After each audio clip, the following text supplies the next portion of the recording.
Hi, this is Neil. We're at the Hong Kong Trade Development Council. This is the fashion show. This is the January edition 2016. Yes, you got us, Neil O'Connor from China Sourcing Academy. So we actually got to talk to some designers here. What do we mean by designers? We're talking about people that are designing products, prototyping and Kickstarter, through Kickstarter and financing, and then working with factories. They don't own the factory, but they're focused totally on design, making their own brand and trying to make a go of it. And so there's lots of designers in this section here, and this is very interesting. And so talking to designers, there was three big issues that came out in working through a successful design, and that is not just once you get the designs and you've got all the drawings, it's actually having a good relationship with the factory.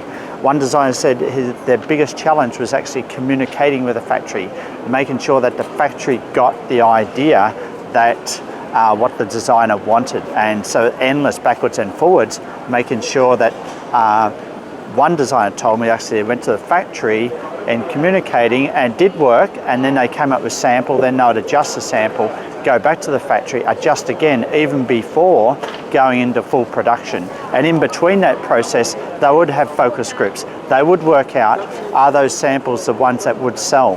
Very, very interesting.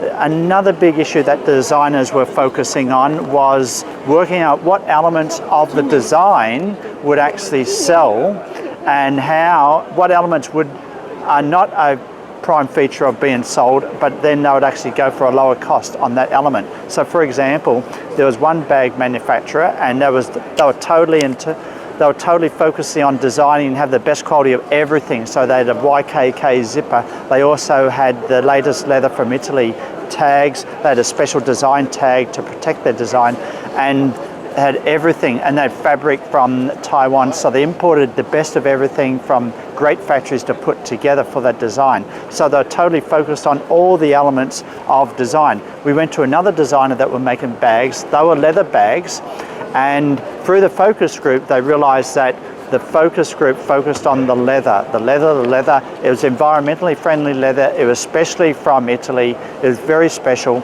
and it was, what would they call it? It was tanned using vegetable products, not oils that would go into the rivers and streams and destroy the environment. And so special leather with this organic vegetable tanning process straight from Italy. And so they emphasized that they had a little tag on the bag for that process, but they felt that the zipper that was used in the bag, and they still had zippers, wasn't that important. So they went for a cheap zipper. So you can imagine when you're doing the designing, it's not about having the expensive everything. All the components have to be expensive. They worked out that the expensive components and what the focus groups look for and what would be a sales point was this expensive leather with the organic vegetable oil tanning. And so this was the emphasis that one designer had. So very, very interesting when we talk about that. Number three was the challenge of sales for the designers.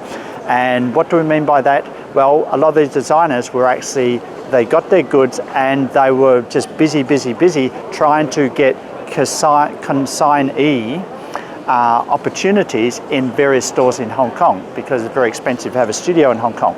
Also, they were trying to do something online, but that was limited because they could only do that for a $100 or $200 or $300 product, Hong Kong dollars. Once they got up to 1,000 Hong Kong dollar plus product, it was very unlikely that consumers would want to buy, because people want to come into the store and actually check out the bag to see does it work, does it fit, and is it worth the quality that I'd pay 1,000 or 2,000 Hong Kong dollars or more for. So there was these issues of sales that designers were having trouble with. So, and number four, and finally, was how do they protect their design? Well, it wasn't about protecting the whole design, but what they had settled on is actually creating a tag or a special brand that they could stick onto the design.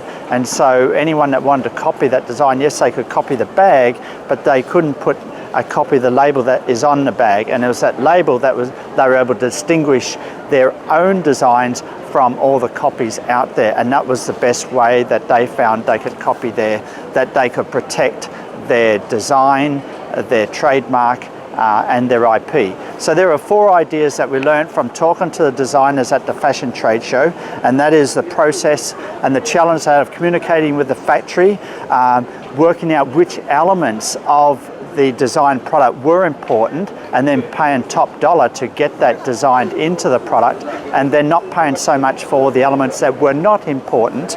Number 3 was the challenge of sales and actually going out and finding consignee opportunities. And number 4 was actually developing a tag or a special trademark that they could put onto the design to make it distinguished from any copies out in the market.